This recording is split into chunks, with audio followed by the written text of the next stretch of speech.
Good morning, friends. I hope you are doing well. It has been a crazy couple of days in our world. I don't know if you've been watching the news and watching what's going on in Minneapolis or heard about the officer that was shot in North Dakota, but there's a lot of unrest and violence and unequalness and hate and anger and all the feels of all the people. So I changed what was supposed to be the daily bread reading for today to a different scripture because I thought it was maybe one that we needed to hear. It was one I needed to hear anyway. It is also from Romans 12, which I'm thinking is just a really good chapter that I should memorize one of these days. But this part of Romans 12, starting with verse 14, says this: Bless those who persecute you. Bless and do not curse. Rejoice with those who rejoice. Mourn with those who mourn. Live in harmony with one another. Do not be proud, but be willing to associate with people of low position. Do not be conceited. Do not repay anyone evil for evil. Be careful to do what is right in the eyes of everyone. If it is possible, as far as it depends on you, live at peace with everyone. Do not take revenge, my dear friends, but leave room for God's wrath. For it is written, "It is mine to avenge, I will repay," says the Lord. On the contrary, if your enemy is hungry, feed him. If he is thirsty, give him something to drink. In doing this, you will heap burning coals on his head. Do not be overcome by evil, but overcome evil with good. And I don't know about you, but I think it's been hard sometimes in the news that's going on to see the good.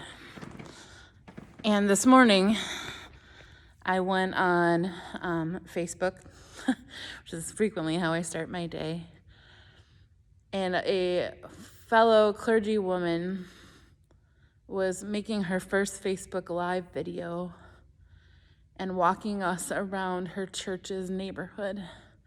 And she is right there in the heart of it, about a block off where all the violence and burning buildings and just it looks like a war zone. All of it is. And she walked us around, and she's 8 months pregnant.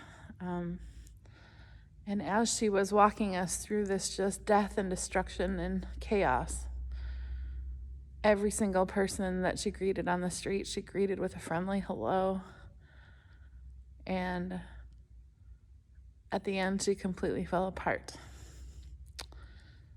And I couldn't help but think, she is showing us how to live the good in the midst of the evil. It's so easy to point fingers and get mad at the other, whatever the other looks like right now. I was in the Target parking lot this morning with my mask on because I'm trying to stay safe. And someone drove by and made a not so very nice comment I'm not going to repeat, because they obviously don't believe that wearing masks is important. But I just think, why can't we love one another? Why can't we agree to disagree on things? Why can't we find the good? So that's my challenge to you today, Bethlehem. There is so much good in the world and so many good things happening and so many people loving on each other, and we can get overwhelmed by the news and the heartache and the righteous anger. It is righteous anger of a man who's been murdered.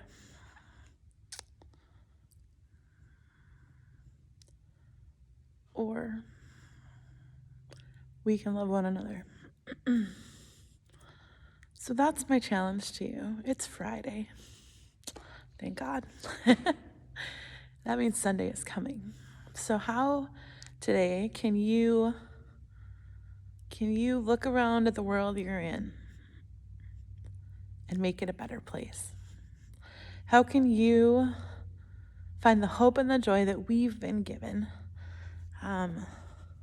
Because we know this story, right? We know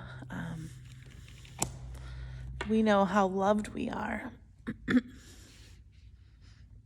So how can we today make the love louder than the hate? Maybe that's our challenge.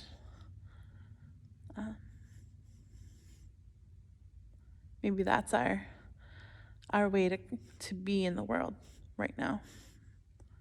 Keep being you. Keep wearing your mask. Keep taking care of each other. Keep checking in on your neighbors. Keep making the phone calls. Because in the end, love wins. Grace wins. God wins. So keep the faith, dear ones. And know that you are loved beyond measure and prayed for every day, even on days like today, where the world can seem overwhelming. God's got you, and God's got this.